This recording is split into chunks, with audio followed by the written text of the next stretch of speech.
ইতিহাসের কাঠগড়ায় আওয়ামী লীগ, এই বইটা পড়লে আপনি তৎকালীন আওয়ামী লীগের শেখ মুজিবরের আমলের আওয়ামী লীগের কিছু পুরনো ইতিহাস, কিছু চাঞ্চল্যকর তথ্য আপনারা খুঁজে পাবেন এবং জানতে পারবেন।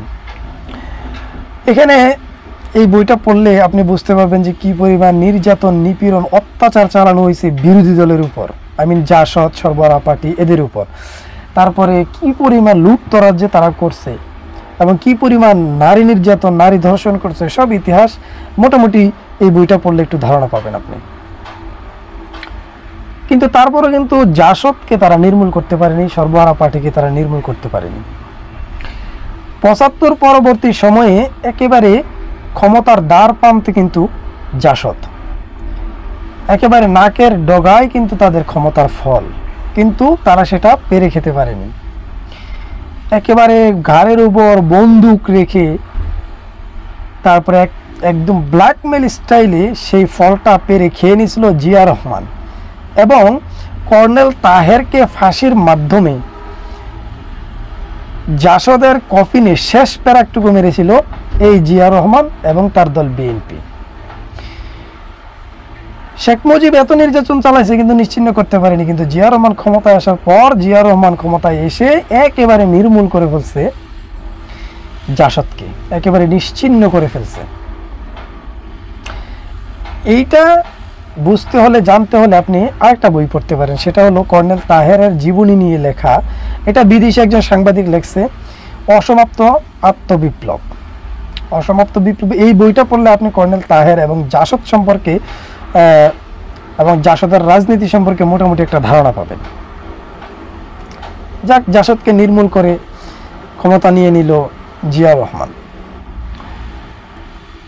২৪ এবং ২৪-এর আগ মুহূর্তে আমরা দেখলাম ১৫ থেকে আজকে ১৭ বছর পর্যন্ত বাংলাদেশ জামাত ইসলামের উপর এই আওয়ামী লীগ, শেখ হাসিনার আমলের আওয়ামী লীগ কি পরিমাণ নির্যাতন, নিপীড়ন, অত্যাচার চালাইছে। এমন কোনো নির্যাতন নাই যেটা জামাতের উপর প্রয়োগ করা হয়েছে, এমন কোনো নির্যাতন নাই। যত ধরনের নির্যাতন আছে সব প্রয়োগ করা হয়েছে, কিন্তু তারপরও জামাতকে কিন্তু তারা নির্মূল করতে পারেনি, একেবারে শেষ করতে পারেনি। ২৪ অভ্যুত্থানের পরে আমরা দেখলাম যে বিএনপির যে কার্যকলাপ, বিএনপির যে লুটতরাজ, তারপরে চাঁদাবাজি, এর কারণে জনগণ কিন্তু বিএনপির উপর থেকে আস্থা উঠে গেছে এবং মনে হয় না যে আগামীতে ভোটের মাধ্যমে বিএনপিকে তারা ক্ষমতায় আনবে।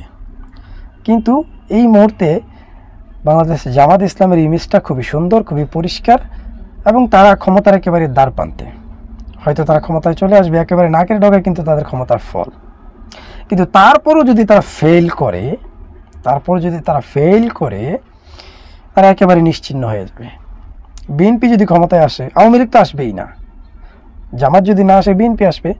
বিএনপি আসলে একেবারে তাদেরকে নির্মূল করার একটা চেষ্টা এবং কি এই থিওরিটা তারা প্রয়োগ করবে।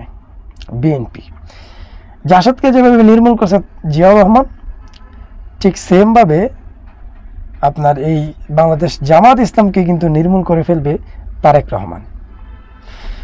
শেখ হাসিনা তো কিছু করার পর নিশ্চিহ্ন করতে পারেনি, কিন্তু বিএনপি যদি ক্ষমতায় আসে, জামাত ইসলামের কফিনে শেষ প্যারাকটুকু ঠুকে দিবে এই বিএনপি এবং তারেক রহমান।